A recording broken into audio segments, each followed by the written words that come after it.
Hey y'all, Cody here from Dungeon Mechanic. We're gonna get our creative engines all revved up today by rolling on some tables. Why don't you come dungeon craft with me?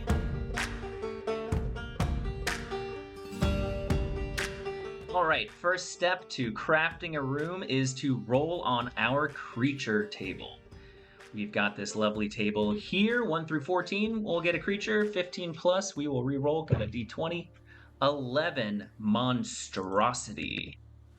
Monstrosity. I like monstrosities. You know, an owlbear is a monstrosity. That's always been strange to me. Next up, location. For our locations, we've got this lovely list from Sly Flourish. And with that, we have a 3, a keep. So a castle somewhere up in the mountains, monstrosities about. Okay, we're getting somewhere. Next, we have room contents. So, is there just a monster in here? Is the monster guarding some treasure? Is there a possible trick or trap in the room? Is it empty, which leaves a lot of possibility for us in the creative flow? Or is it a treasure? So, let's see. With a 9, we have a monster and treasure. So there is a monster guarding this treasure here. Okay.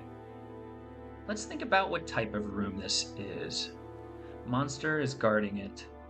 There's treasure in here. We've got this table of room types where public assembly would be, like a gathering hall, something like that. A containment would be a prison, and so on. So let's think about what type of room this might be. Put in the tray. 8, specific utility.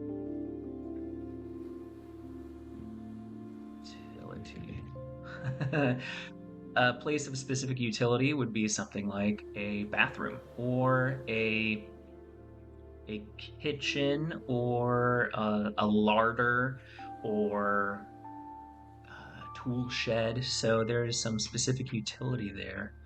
All right. Monsters guarding some treasure. Let's figure out what treasure it is. Let's take a look at our items table here and determine some treasure.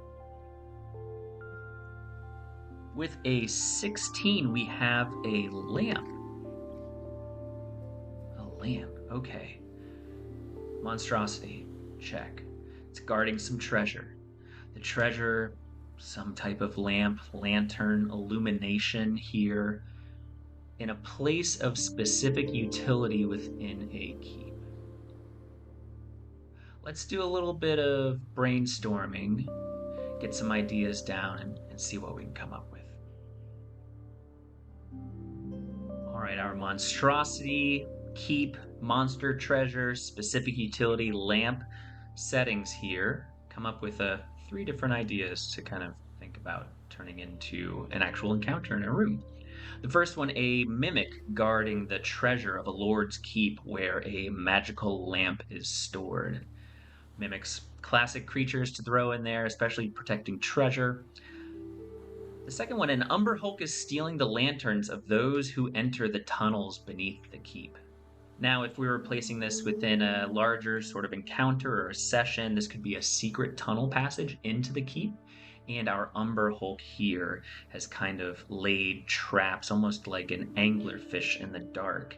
They are luring their unsuspecting victims in and using their confusing, perplexing gaze to attack.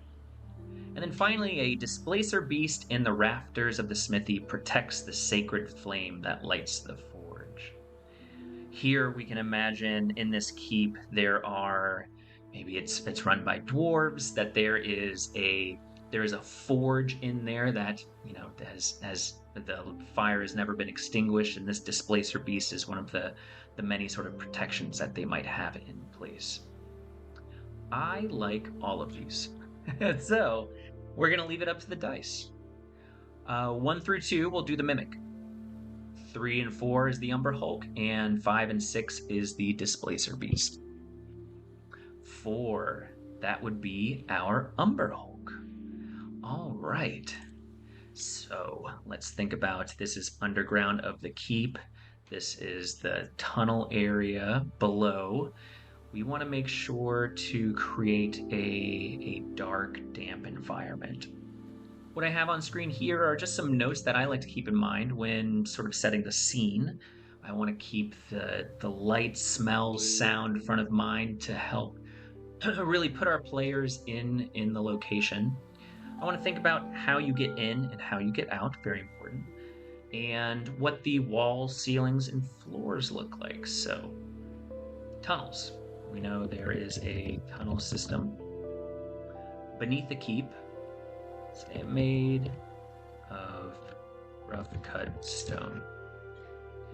Lighting. Now, this is the whole trick to this encounter, is that the Umber Hulk is stealing the lanterns to lure folks down. The only source of illumination is coming from a dim light at the end of the tunnel. That's not ominous. There we go. We want to think about entrances and exits. The tunnels themselves are almost maze-like in how they diverge and reconnect. Make it a little complex there. There's an opportunity for some exploration. And walls, ceilings, floors, lights. So we have lighting. We need to think about the smells and the sounds. Sounds. It's a tunnel, long tunnels. The Umber Hulk is looking to ambush, so they're not going to be making any sounds. But it's going to have some echoing going on, so your footsteps echo tunnels. Lights, smells. It's going to be dank.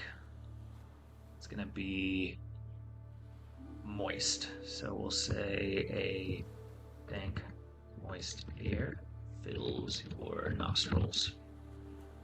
Okay, here we've established the setting, the scene, the tone. What I'm going to do next is craft this into a narrative, and then we'll get into designing the actual encounter itself. Some narrative here for us to start expanding into an encounter. So the tunnels beneath the keep are dark and labyrinthine, seeming to diverge and reconnect in complex ways. With this, we can establish some survival checks to maybe navigate through this maze-like tunnel beneath the keep.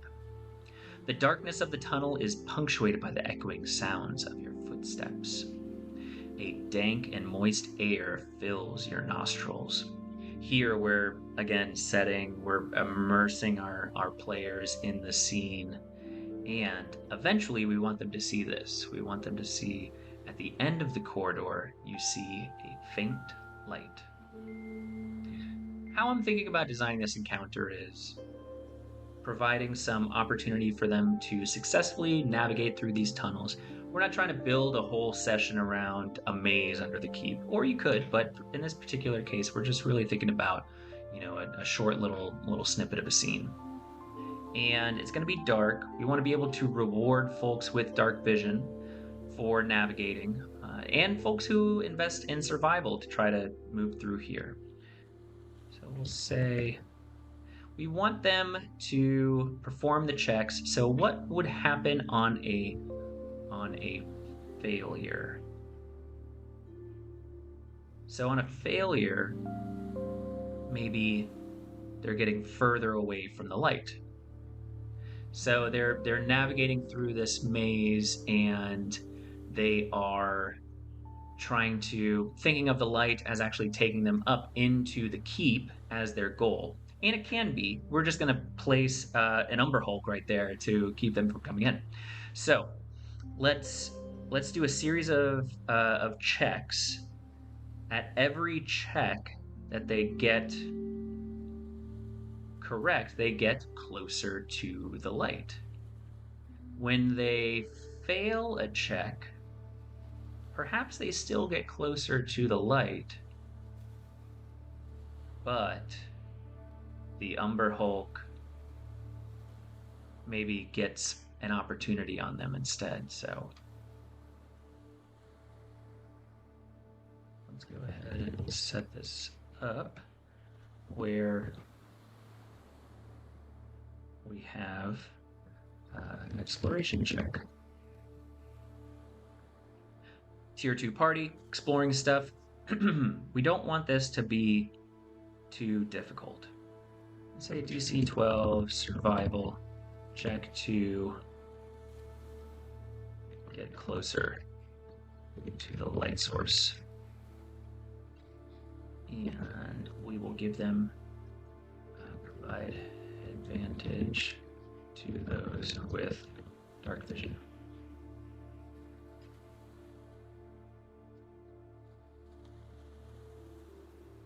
So we're allowing them to get closer to the light source. When they do, let's say with a 16 passive perception, or actually let's make it a little bit more difficult. Let's say an 18 passive perception or a 18 perception check. Let's go 20 perception check. Detect the Umber Hulk. That way they can prepare themselves. So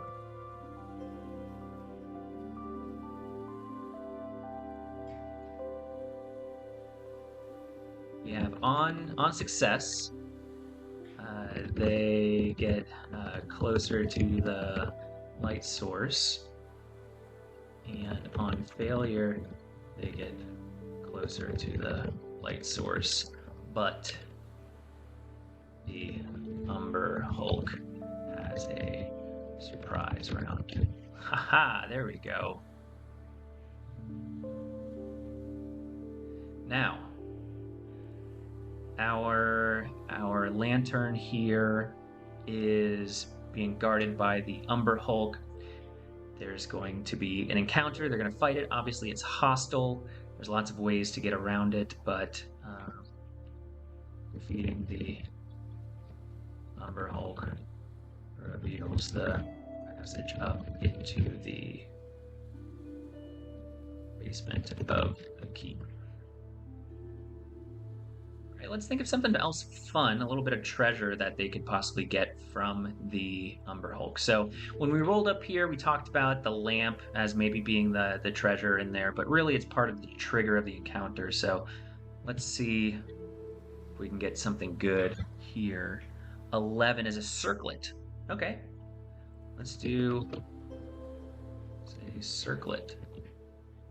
And you know what, Umber Hulk, let's say there is on the remains of the Umber Hulk, party finds a circlet of blasting. There we go. Why not? All right, we've designed this encounter here. Okay. For this room, we're calling it the Light of the Umber Hulk. The tunnels beneath the keep are dark and labyrinthine, seeming to diverge and reconnect in complex ways. The darkness of the tunnel is punctuated by the echoing sounds of your footsteps. A dank, moist air fills your nostrils. And around the curve, you see a faint light. You do a survival check to successfully navigate through the tunnels beneath the keep. And depending upon how well you do, you might get closer to the light source. But beware, for not all is what it seems. If you're savvy enough, you'll discover that the light source is coming from an Umber Hulk waiting to ambush its prey. After encountering the Umber Hulk and defeating the monstrosity, you find a circlet blasting on the east, and the entryway into the rest of the keep. And there we have it, our Light of the Umber Hulk. Thanks again for joining me today, dungeon crafting with me. My name's Cody, Dungeon Mechanic. I'll see you around.